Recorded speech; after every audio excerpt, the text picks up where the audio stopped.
Hello friends, welcome to Katiyar DK education point. I am Divya और आज हमारी ईवीएस की क्लास है। ये क्लास आपकी सीटेट पेपर 1 के लिए है। तो चलिए क्लास को शुरू करते हैं। पहला क्वेश्चन है, बिना बीजों के उगने वाले पौधे। अब आपको ये बताना है कि वो कौन से पौधे हैं जो बिना बीज के उगते हैं। सेब, पाइनस, फर्न या फिर प्रून्स। तो कौन सा ऑप्शन करेक्ट होगा बेटा? Option number 3। क्या है वो? कौन सा पौधा है जो बिना बीज के उगता है? फर्न, है ना।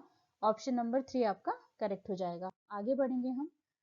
वृक्षों, पौधों की जड़ों के बारे में यहाँ पर दिया गया है आपको। तो अब आपको बताना है कि इसमें से जो है बरगद के पेड़ की कौन कौन सी विशेषताएं हैं, है ना। तो उसमें क्या दिया गया है कि वृक्ष की लटकती जो है शाखा जैसी दिखाई देने वाली, वास्तव में उसकी शाखा नहीं जड़ें होती हैं, है ना। जो वृक्ष में लटकती हुई शाखा जैसी दिखाई देती हैं वो क्या होती है? जड़ें होती हैं। दूसरा, जड़ों की लंबाई वृक्ष की ऊंचाई का 30 गुना होती है। ये बात तो गलत है, बरगद की तो ये विशेषता नहीं है। जड़ों द्वारा वृक्ष को मजबूत खंभों की भांति सहारा दिया जाता है। ये बात भी बिल्कुल ठीक है ना, सहारा दिया जाता है। जड़ों द्वारा खाद्य सामग्री का भंडारण करना बरगद के पेड़ की विशेषता तो नहीं है। ये ऑप्शन क्या है? लटकती जड़ों तक, जो लटकती जड़ें होती हैं वो बढ़ते बढ़ते जमीन के अंदर चली जाती हैं। तो ये बात भी बिल्कुल ठीक है। जो बरगद की जो लटकती हुई जड़ें होती हैं वो क्या करती हैं कि वो वृक्ष को मजबूत खंभों की तरह सहारा भी देती हैं और वो बढ़ते बढ़ते जमीन के अंदर चली जाती हैं, है ना। तो इसमें से आपका ऑप्शन नंबर ए, सी और ई, ये क्या है? करेक्ट हो जाएगा। ये क्या है? बरगद की विशेषताएं हैं, है ना। ए में क्या दे रखा है कि जो लटकती हुई दिखाई देती है वो शाखाएं नहीं जड़ें होती हैं। सी में क्या दे रखा है कि जो जड़ें हैं वो वृक्ष को खंभों की तरह सहारा देती हैं। और ई में क्या दे रखा है कि जो जड़ें होती हैं वो बढ़ते बढ़ते जमीन के भीतर चली जाती हैं। तो ए और सी, ई आपका करेक्ट होगा। ऑप्शन नंबर ए आपका करेक्ट हो जाता है। आगे बढ़ेंगे हम। गिलहरी की प्रजाति पंचमढ़ी जीव मंडल आरक्षित क्षेत्र तक सीमित है और यह कहीं और नहीं पाई जाती। जो वृहद गिलहरी है उसकी प्रजाति है जो कि पंचमढ़ी जीव मंडल आरक्षित क्षेत्र तक ही सीमित है और कहीं नहीं पाई जाती। तो ऐसी प्रजाति को क्या कहेंगे? अब जो प्रजाति किसी एक ही क्षेत्र में सीमित है, कहीं और नहीं पाई जाती, तो उसको क्या कहते हैं? स्थानिक प्रजाति कहते हैं। ऐसी प्रजाति को क्या कहा जाता है? स्थानिक प्रजाति कहा जाता है। ऑप्शन नंबर सी आपका करेक्ट हो जाएगा। आगे बढ़ेंगे हम। मोर को भारत का राष्ट्रीय पक्षी कब घोषित किया गया? तो आपका करेक्ट आंसर होगा 1963। मोर को भारत का राष्ट्रीय पक्षी कब घोषित किया गया? 1963 में। आगे बढ़ेंगे हम।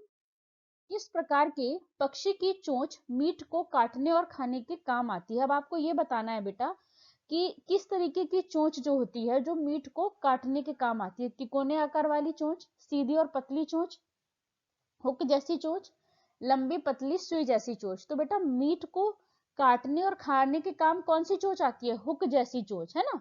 ऑप्शन नंबर सी आपका करेक्ट हो जाएगा। आगे बढ़ेंगे हम। झूम खेती रूप है। अब आपको बताना है कि जो झूम खेती है वो किस तरीके की खेती है। अस्थायी खेती है, काट और दग्ध खेती है, मतलब काटो और जलाओ खेती है, या फिर केवल ए, या फिर ए और बी दोनों। तो जो ये आपकी झूम खेती है ना बेटा, ये कैसी है? अस्थायी खेती है, बिल्कुल ठीक है। काटो और जलाओ खेती भी है। तो ए और बी, पहला और दूसरा, मतलब इसमें दोनों ही सही। तो ऑप्शन नंबर डी आपका करेक्ट हो जाएगा। ए एवं बी दोनों है ना। ए एवं बी दोनों है। आगे बढ़ेंगे हम। झूम खेती में खरपतवार को, अब आपको ये बताना है कि जब झूम खेती में जो खेतों में खरपतवार उग जाता है तो उसके साथ क्या करते हैं? उखाड़ देते हैं, लेकिन जलाते नहीं हैं। अब आप बताइए, क्या जलाते नहीं उसको? ये तो गलत हो गया आपका पहला ऑप्शन। दूसरा, ना तो उखाड़ते हैं ना ही जलाते हैं, ये भी गलत हो गया, क्योंकि वो तो जलाते हैं ना बेटा। अब यहाँ पे दोनों में क्या रखा कि जलाते नहीं है, बिना उखाड़े जला देते हैं, यही करेक्ट हो जाएगा। उपयुक्त में से कोई नहीं, ये तो होगा नहीं आपका। ऑप्शन नंबर सी करेक्ट हो जाएगा। वो क्या करते हैं, जो खेतों में खरपतवार जो है जो उग जाता है उसको काटते नहीं है, बल्कि खेत में क्या करते हैं? उसको गिरा देते हैं और जला देते हैं। तो ऑप्शन नंबर सी आपका करेक्ट हो जाएगा। आगे बढ़ेंगे हम। हमारे देश के किस भाग में लोगों के रहने के लिए बने बड़े तिकोने टेंट को रेबो कहते हैं और जानवरों के रहने के स्थान को लेखा कहा जाता है। अब हमारे देश का ऐसा कौन सा हिस्सा है जहां पर टेंट को तो रेबो कहा जाता है और जहां पर जानवरों को रखा जाता है उसको लेखा कहा जाता है? तो अरुणाचल प्रदेश, मेघालय, जम्मू कश्मीर, लेह और लद्दाख। तो ये बात कहाँ की चल रही है बेटा? लेह लद्दाख की। तो ऑप्शन नंबर डी आपका करेक्ट हो जाएगा। आगे बढ़ेंगे हम। निम्नलिखित में से किस सामग्री से बने घर सर्दी और गर्मी दोनों मौसम में अधिक उपयुक्त होते हैं? अब कौन से घर ऐसे होते हैं जो सर्दी और गर्मी दोनों मौसम में उपयुक्त होते हैं? पत्थर के घर, ईंट के घर, कंकड़ के घर या फिर लकड़ी के घर? तो जो आपके लकड़ी के घर होते हैं बेटा, वो क्या होता है, सर्दी और गर्मी, है ना, दोनों मौसम में उपयुक्त होते हैं लकड़ी के घर। ऑप्शन नंबर डी आपका करेक्ट हो जाएगा। आगे बढ़ेंगे। कश्मीर में डोंगा, डोंगा का अर्थ है, अब डोंगा क्या है? एक कोई जनजाति का नाम है डोंगा, या एक प्रकार की नाव है, या फिर कोई गांव का नाम है, या फिर त्योहार है? तो डोंगा क्या है बेटा? डोंगा एक प्रकार की नाव है। ऑप्शन नंबर बी आपका करेक्ट हो जाएगा कि एक प्रकार की नाव, मतलब नाव का जो घर है उसको क्या कहते हैं? नाव घर को डोंगा कहा जाता है ना। तो ये क्या है? नाव है। आगे बढ़ेंगे हम। लद्दाख के भूतल का प्रयोग किया जाता है। अब भूतल जो होता है, लद्दाख में जो घर होते हैं जिसमें जो भूतल होता है उसका प्रयोग किस लिए किया जाता है? तो क्या होता है? आवश्यक चीजें रखने के लिए किया जाता है। बिल्कुल ठीक बात है कि जो भूतल होता है आवश्यक चीजों को रखने के लिए और जानवरों को रखने के लिए, है ना। और जब ज्यादा ठंड होती है तो ये लोग खुद भी क्या करते हैं? भूतल में रहने लगते हैं, है ना। तो जो नीचे वाला तल होता है उस वो तो इस्तेमाल होता है आवश्यक चीजों को रखने के लिए और जानवरों को रखने के लिए, लेकिन जब बहुत अधिक सर्दी होती है तो लोग भी क्या करते हैं? भूतल में ही आके रहते हैं, है ना। तो इसमें ए और बी दोनों ही आपके करेक्ट हो जाएंगे। जो भूतल होता है उसका उपयोग किस लिए होता है? जानवरों को रखने के लिए और चीजों को रखने के लिए। ऑप्शन नंबर सी आपका करेक्ट हो जाएगा। आगे बढ़ेंगे हम। गणतंत्र दिवस परेड में कितने तरह के निर्देश दिए जाते हैं? तो अब बताइए आप कितने तरह के निर्देश दिए जाते हैं इसमें? 36, है ना। ऑप्शन नंबर सी आपका करेक्ट हो जाएगा। कितने निर्देश दिए जाते हैं? 36, है ना। आगे बढ़ेंगे हम। मधुमक्खी पालन हेतु जिस बक्से का प्रयोग किया जाता है ना, तो उसमें मक्खी को आकर्षित करने हेतु क्या डाला जाता है? अब जो बॉक्स होता है जिसमें मधुमक्खी पालन किया जाता है तो उसमें क्या डाला जाता है? चीनी का मीठा घोल डाला जाता है, फलों का मकरंद डाला जाता है, फलों का रस डाला जाता है, या फिर शहद का घोल डाला जाता है? तो ये जो बक्से होते हैं बेटा, इसमें मक्खी को आकर्षित करने के लिए क्या करते हैं? चीनी का घोल डाला जाता है इसमें, है ना। चीनी का घोल डाला जाता है। आगे बढ़ेंगे हम। नीचे दिए पैराग्राफ को पढ़िए। यह कानून आदिवासियों को जंगल पर उनका हक दिलाता है। जो लोग कम से कम 25 साल से जंगल में रह रहे हैं उनका वहां के जंगल पर और वहां पैदा होने वाली चीजों पर हक होता है।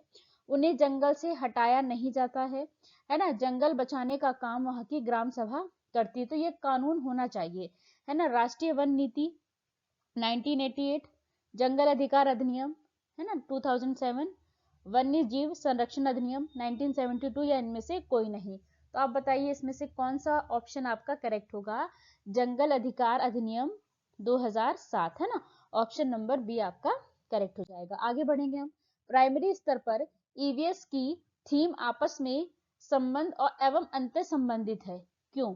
अब आपको बताना है कि जो ईवीएस की जो थीम है वो आपस में अंतर संबंधित है, क्यों है ऐसा?